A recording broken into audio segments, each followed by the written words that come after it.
بلې د غزني په موزیم کې شاوخوا 4000 تاریخي اثار چې هغه په بېلابېلو دورو پورې چې اکثره یې په اسلامي تاریخ پورې، همدارنګه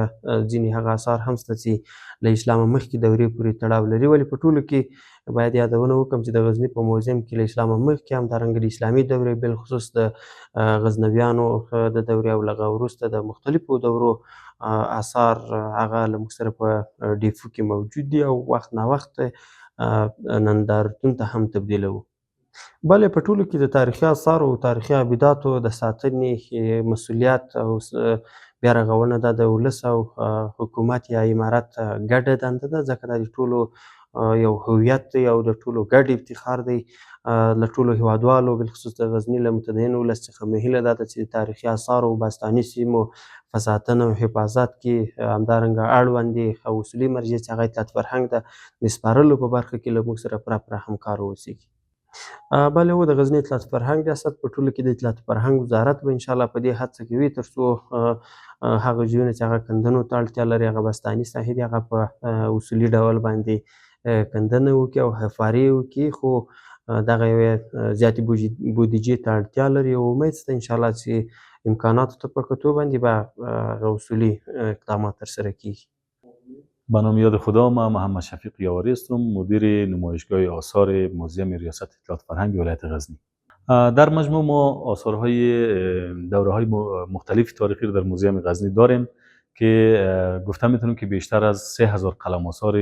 دوره‌های مختلف تاریخی در موزیم ولایت غزنی موجود هستند و نمایشگاهی که ما برای مراجعین باز کردیم و تعداد آثاری که به نمایش گذاشتیم حدوداً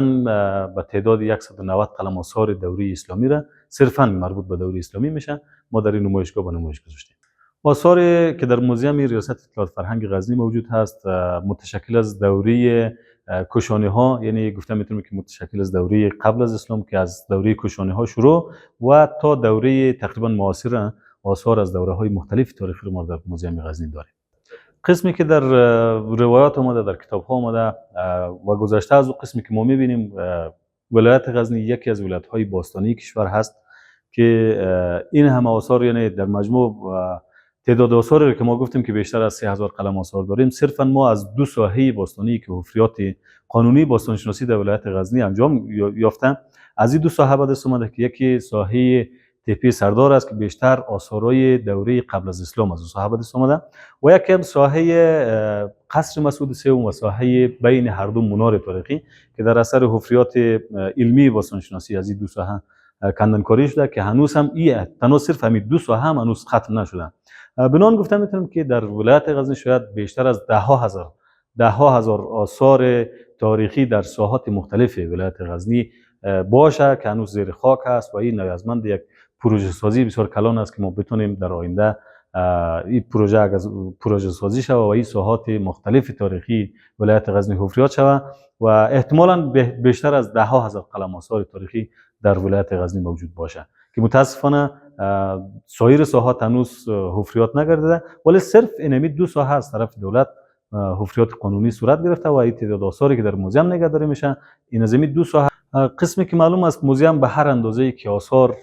زیادتر باشه به مو اندازه به مو اساس موزیم غنی است. بنان گفته میتونیم که هر اثر تاریخی که در موزیم آورده میشه یا به هر شکلی که آورده میشه، چی از طریق حفریات، چی از طریق اهدای مردم که آثار به موزیم اهدا میکنه، این به غنیمتی موزیم افزوده میشه و این به غنیمتی خود نمایشگاه موزیم افزود میشه. پس بنابراین هر اثر تاریخی ارزش. خواست ما از حکومت مرکزی، از امارت اسلامی افغانستانی است که در قدم نخست برای موزیم اطلاعات فرهنگ ولایت غزنی یک کمپلکس موزیم ساخته شود که ما بتونیم سایر آثارهای ما که در دیپو هست به شکل دیپو حفظ میشه اینا را به نمایش بگذاریم. در قدم نخست خواست ما از دولت همین است که یک کمپلکس موزیم برای ما بسازه و در قدم دوم از مردم فرهنگ دوست ولایت غزنی خواست ما است که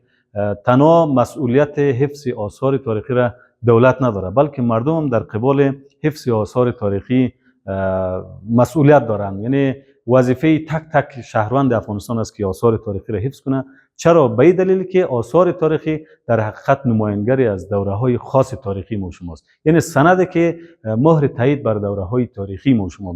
میگذاره. بنابراین آثار تاریخی است که سند تاریخی ما شما را یا ادعای تاریخی بودن دولت ما شما را، ادعای تاریخی بودن سرزمین ما شما را به اثبات میرسانند. پس بنابراین